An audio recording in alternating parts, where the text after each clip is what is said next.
Mungu ni mwema kila wakati. Asubuhi ya leo tunaendelea kumshukuru tena Mwenyezi Mungu kwa baraka ambazo anatujalia katika maisha yetu, na hivi tumefika katika hekalu hili takatifu tukiendelea kumshukuru, kumwabudu na kuendelea kumuomba.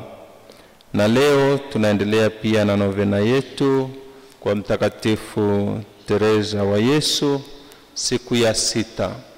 Na leo tarehe 15 ndiyo hasa kumbukumbu yake. Kila mwaka tarehe 15 Oktoba ni kumbukumbu ya Mtakatifu Teresa wa Yesu, ambaye mtakatifu huyu alitoa mchango mkubwa sana kwenye kanisa.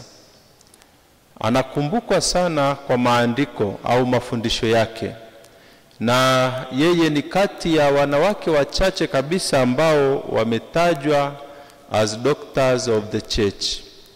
Doctors of the church ni wale ambao mafundisho yao yamegusa kanisa kwa uzito. Wako wanawake nafikiri ni takribani 4 tu au 5 ambao wanatambulika kama doctors of the church. Among them ni Teresa wa Yesu.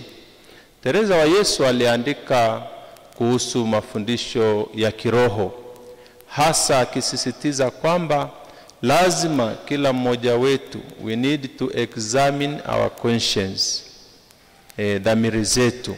Kila wakati tunaposali, tunapoomba, kabla ya kufanya jambo lolote, we need to examine our conscience. Maisha yetu ya kiroho tuyatathmini, maisha yetu ya kiroho tuyapime. Je, maisha yetu yakoje? Tuko katika njia iliyo sawa sawa? Lakini pia mafundisho yake yalisaidia sana hata uongozi wa kanisa. Wakati huo Baba Mtakatifu Teresa wa Yesu aliandika barua nyingi akimwandikia na kumshauri Baba Mtakatifu juu ya uongozi wake kwenye kanisa, na mafundisho hayo yalisaidia sana kwa ajili ya kuleta mabadiliko makubwa kwenye kanisa, hasa mabadiliko ya kiroho. Na leo hii pia kwenye somo la Injili, Bwana wetu Yesu Kristo anawaonya hawa Mafarisayo na walimu wa sheria.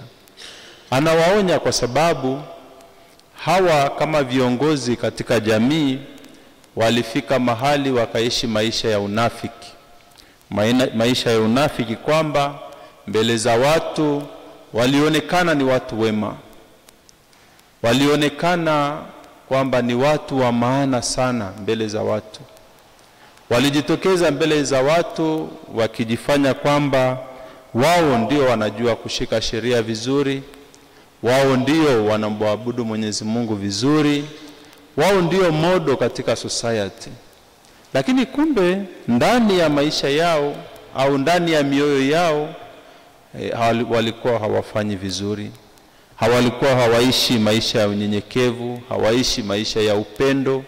Na ndio maana hata Yesu anawaambia wanafanana na makaburi, kwamba wakati mwingine kweli kaburi lilivyo kwa nje, hata siku hizi mtu anapozikwa kwenye kaburi pale kunaweza kukawa na marbles, kukawa na maua, kaburi linapambwa vizuri.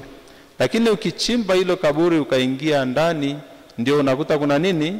Kuna mifupa ya mtu, sasa kuna uozo, si ndio? Mtu ameshaoza, mwili umeshaharibika. Kwa hiyo kule ndani hakufai. Lakini pale nje panang'aa, panameremeta vizuri. Unaweza hata ukapiga picha. Lakini ukifukua hilo kaburi ndani, hiyo harufu inatoka huko, kila mmoja atafanyaje? Atakimbia, si ndio? Kila mmoja atakimbia hapo, hata simama hapo. Lakini sasa ndio anawaambia, ndani ya mioyo yenu ni kama kuna uozo.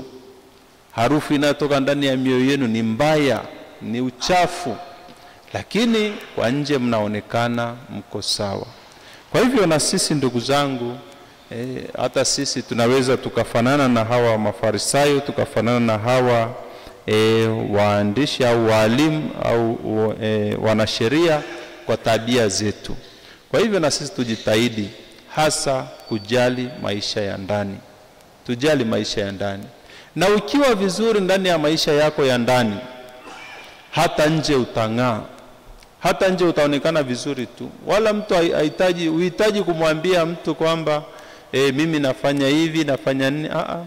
Ukisha kuwa vizuri kwenye maisha yako ya ndani, ukawa na upendo, unyenyekevu, yale ambayo unatakiwa kuyatimiza au kuyafanya, ukafanya from the bottom of your heart, basi hata nje utaonekana vizuri. Na Mungu ndio anapenda sasa maisha hayo ya ndani kuliko maisha yale yanayoonekana kwa nje.